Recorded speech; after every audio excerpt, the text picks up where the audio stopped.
America is a great nation. I love my country. I love the freedoms that we have, the religious liberty. I love the economic opportunities. I love the diversity. I love America. In fact, I'm living a beautiful life. And many of you are living a beautiful life too. You've done well here. And for those of you who, like me, have gone other places, I'm not going anywhere. Okay? But even though we are a great nation, we have to acknowledge that we are guilty of great sin. Racism, the original sin of our nation, is still alive. It's living within the policies and the systems of our country. Police brutality, neglect of the poor, abuse of various sorts and varieties, father absence. These are great sins in our country. And I call them these things sin very intentionally, because a lot of times we just think of them as dysfunctions or systemic racism or this or that. But listen, the Bible calls all that sin. The Bible calls that injustice, and injustice is a sin. And even beyond that, there is the sin of religious leaders who fail to speak about these societal sins. So busy comforting the saved, so busy endorsing and affirming the self-indulgent lifestyle of our country, as if it is some kind of evidence of the favor of God. This is a sin. Religious leaders not urging people to do their part in changing that space they occupy in the world. And so we're guilty of great sin, even though we are a great nation. And these things, they break the heart of God. Now, in our text, in the time of Micah, which was 700 years before the coming of Christ, God's people were also guilty of great sin. They were guilty of the same kind of things that you and I are guilty of. They had high crime rates. They engaged in property theft. The rich would, in a conniving way, take the property of the weak. They were cruel to women. They were dismissive of the needs of children. They mistreated the poor. Justice was for sale. And there was family dysfunction that was so rampant that Micah said that the enemies of people were those in their own household. And then there was that sin that you and I have, where the religious leaders, the priests and the prophets, they would not speak out against these social realities. They would tell the people what it was that they wanted to hear. They wanted people to love them and to like them, and they wanted the high donors to continue to give the money. And so they told them what they wanted. This too is sin. And so they were facing the judgment of God. And the question was, knowing that they were facing judgment, because Micah and other prophets told them this, and knowing this, the question was, what should we do? How are we going to appease this God who is about to judge us? How are we going to turn his anger away? And they came up with some church stuff. What should we do? You just commit to church more. And don't get me wrong, there's nothing wrong with that. There's nothing wrong with that on the surface. But it was a strange answer when you consider the challenges and the problems that they had in their society. And so they said, we will offer him sacrifices. In fact, we will give extravagant sacrifices. We'll give year-old calves, which were far more valuable than newborn calves. Okay, that's not enough. Okay, what if we gave you 10,000 rivers of oil? They're being hyperbolic here. None of them have enough money to give all of that. But what they're saying is, we're willing to sacrifice in order to re-engage you in a personal way. Just church stuff. And a lot of times this is what happens to us. This is what we do, right? We see the problems of the world in terms of just committing to church more, giving more. Nothing wrong with giving. Engaging in a ministry. Oh my God, you should engage in a ministry. But you and I should not do any of that to the exclusion of addressing those problems and societal sins that we see every day. God says, I'm not interested in personal acts of worship that are not connected with a personal relationship with me. And if it excludes making a difference with respect to those injustices and the brokenness that we see in the world, I'm out, God says. These things, they break God's heart. And Micah says, as well as many of the other prophets, that they arouse the righteous anger of God. And so, through Micah, God tells the people, you already know what I want. Isn't it interesting that God calls them out for injustice and they didn't organically, intuitively say, you want us to deal with this injustice? They said, I tell you what, we'll give you more money, God. Oh, okay, we'll be faithful to go to church. Friend, if you and I are not careful, we'll give God everything but what he really wants. You already coming to church. You already have a small group. You already doing a lot of this. You're already giving. And God says, I want you to be personally engaged in some real life-altering way in the lives of this broken way. You already know what I want you to do. Stop being disingenuous. Stop acting like you don't understand. I said it in the Word.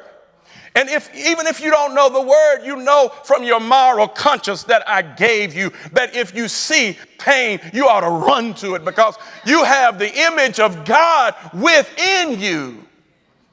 So I want you to move toward the brokenness that you see in the Word. You already know what I want you to do, but let me just tell you, let me remind you what you already know. God says, I require three things. First of all, I want you to fight for what's right. That's what he wants you to do. Listen to me. He says, I want you to fight for what's right. Why am I talking about this? You already know that. He says, act justly. That's fighting for what's right. Act justly, act justly. He didn't say talk justly. He didn't say talk about justice. He didn't say think about justice. He didn't say read about justice, although all of those things are wonderful. Listen, he is saying that something active must take place. Do justice, act justly. Justice, I want you to do that. I want you to fight for what's right in your part of the world, to not ignore the wrongs and the harm that is being done around you. Now, acting justly, it has to do with addressing the brokenness of our society. It has to do with righting what is wrong. It has to do with restoring life as God intended it be. And you and I can't do that for the whole world, but we can do it for our part of the world. We can do it for our part of the world. And that's what justice is. It's to make things right that are wrong on your job, to make things right that are wrong and unjust and that speak of mistreatment in the various domains in which you travel. How do we do justice? Some of us do it as a job. We We move into it as a career. This is what we see in Measure. This is what we see in Life Anew. They are doing this as a job. It's a job for them. It's a calling, but they are doing it as a career, right? And so some of you in here, maybe you're called to do that. And maybe you're called to do that. Others people do it through a job or through their business.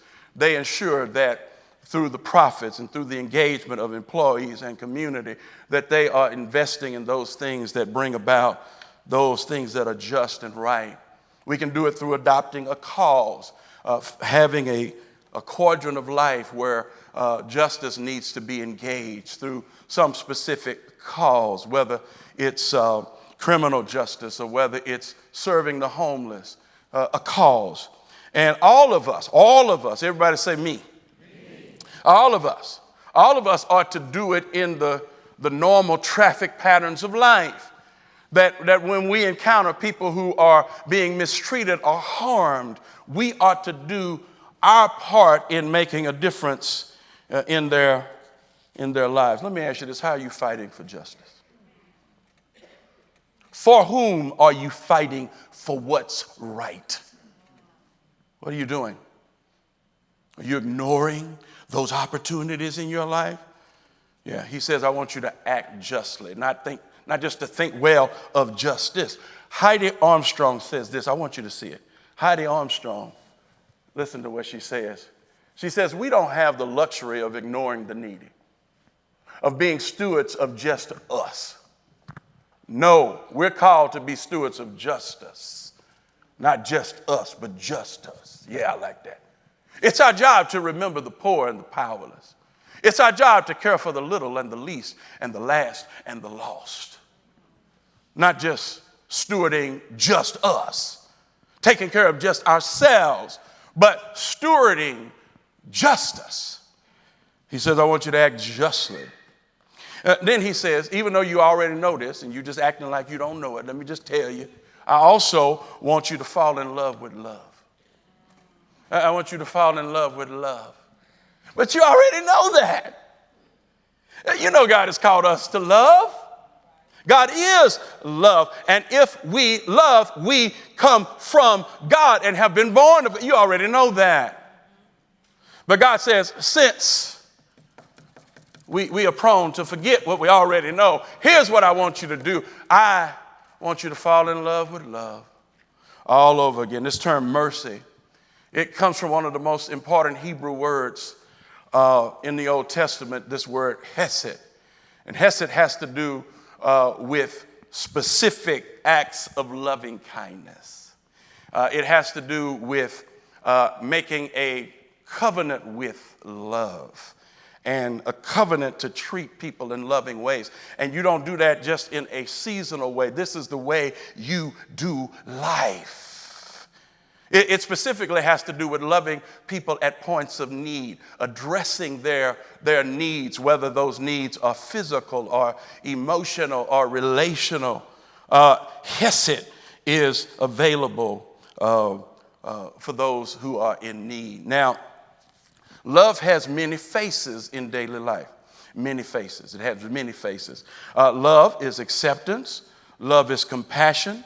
Love is comfort. Love can be listening. Love can be sacrificing for somebody. Love can be generosity. See? Love has many faces. It's service. But ultimately, it's about making people feel important, making people feel valued, making sure that you are demonstrating value to them. And we do this as a matter of life. It is our way of being in the world. And there's an obvious relationship between justice and mercy. Mercy is a broader value out of which justice springs.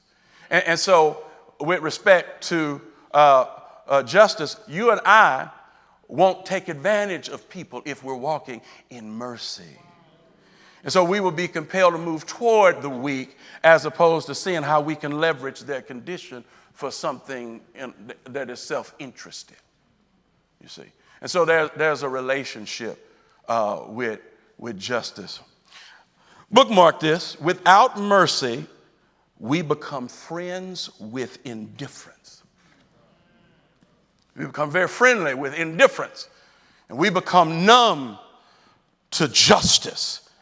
We need mercy to be moved by the conditions around us and by the brokenness around us. You and I, however, are most like God when we are merciful. Be merciful, the Bible says, Luke 6:36. Be merciful just as God is merciful. But you already know that. God says, I want you to fight for what's right. You know that. I want you to fall in love with love because that's what I call you to do, to be an instrument, an agent, a vehicle of my affection for other people. Let me just give you another thing that you already know, since you're here. This is what I require, that you roll with me. I want you to roll with me. I want you to walk with me. He says in the text, he says, I want you to walk with God. There it is. Now, what does that mean, to walk with God? That means to stay close to God. To stay close to God. To not let God get too far out ahead of you. To seek God and to do whatever I need to do to remain connected to God. And it evidences itself in surrender and obedience. He says, I want you to roll with me. I know you got other members of your crew, but I want to be the leader of your crew. I'm going that way. And I want you to walk with me toward justice. I'm going over there toward the broken and the hurting. And he says, I want you to just walk with me. Listen, and the more we walk with God, the more we see the world the way God sees it. I'm not talking about just going to church now. I'm talking about walking with God. The more we walk with God, the more we see the world like God sees it. The more we feel what God feels when confronted with life. The more our heart breaks in the same way that God's heart breaks. The things that break God's heart, they break our heart when we are close to God. Yeah. And when we continue to walk with God, we organically do what it is that God would do if he were physically present with us. His commandments are not drudgery when we're walking with him. We don't do stuff just out of duty. We do it out of delight because we are walking with God and we like where we are going. I'm out with this. I knew we were going to take time for this interview. So I said I'm not going to preach my normal 32 minutes. I'm preaching 28 minutes. Oh, all right. I don't know why y'all laughing like that. I don't get it. Okay. So he says, I want you to roll with me. I want you to walk with me. And the more you walk with me, the more you'll see life as I see it. I want you to imagine listening to someone singing a song that you love. What is that song? What is the song you love? Okay, that song. Mm-hmm. Give me a song you love. Love lifted me. Uh-huh. So they're singing a song that you love. I don't know what song you have, but they're singing a song that you love. But they keep messing up the words. Now, this happens at funerals all the time. Isn't that right? Isn't that right, Pastor V? You know, people just feel called to sing songs that they don't know, that they heard their grandmother sing. Just horrible. It's just horrible. I mean, it's horrible, like disrupting the funeral. People stop crying when some people, they're like, oh my God, this is horrible. And so, okay, so you see them, right? They're singing this song that you love, but they're jacking up the lyrics. Now, if that's happening, aren't you like disturbed by that? When people are messing up the lyrics, it bothers you if you love the song and know the song because you know the real lyrics and they like in stanza of verse 2 when they should be in verse 3 and it's just all messed up. And it bothers you. Every time they say a wrong lyric or a wrong line, what do? You just cringe. And you can't connect with the song because they are singing the wrong lyrics. You trying to connect with the song, but they're singing the wrong. They got the melody all wrong. But now watch this. If you don't know the song,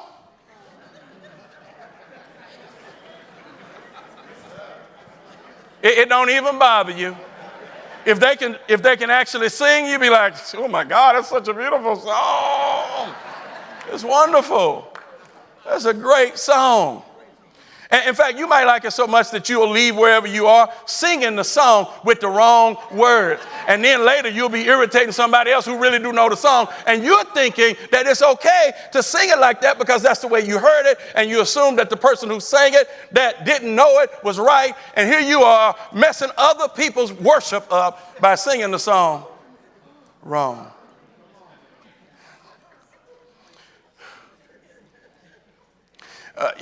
When you and I don't know God's song, when you and I don't know the lyrics of love and the melody of justice, when we don't know it, injustice doesn't really bother us. Dysfunction in society, it does not really bother us. Disparities, they don't bother us. Police brutality may not bother us because we haven't been walking close enough with God to know the lyrics of the song. But when you get the lyrics down, do I have some witnesses in the house? When you know the song, you become maladjusted to some stuff. You're maladjusted to injustice, maladjusted to abuse. You become maladjusted to unlove and self-interest and self-absorption. You and I become unadjusted. Why? Because we know the lyrics and the melody of the song. And what we're hearing when we engage this world don't sound right. And we cringe in the presence of that which is unjust and unmerciful, and that which does not honor God. And so I'm out. But I want to close by saying this: learn the song. Learn the song. Learn the song. Familiarize yourself with the melody. Figure out what the lyrics are of love and justice. And when you learn the song, there are some things that you'll begin to organically do. Learn the song and do justice. Learn the song and love mercy. Learn the song and walk humbly with your God. Learn the song and let justice roll on like a river and righteousness like a never-failing stream. When you know the song, there's some things you can't be friendly with. You can't be friendly with everything. You have to make some sacrifices when you know the song. There's some people you got to leave behind when you know the song. Sherwin and I are going to be meeting with this group of pastors, and all of them don't look like us, and they're not going to understand what we're talking about. And I'm good friends with a whole lot of them, and I'm confident I'll be good friends with many of them, but I guarantee you, I'm going to lose some friendships on Tuesday because I have been listening to the song.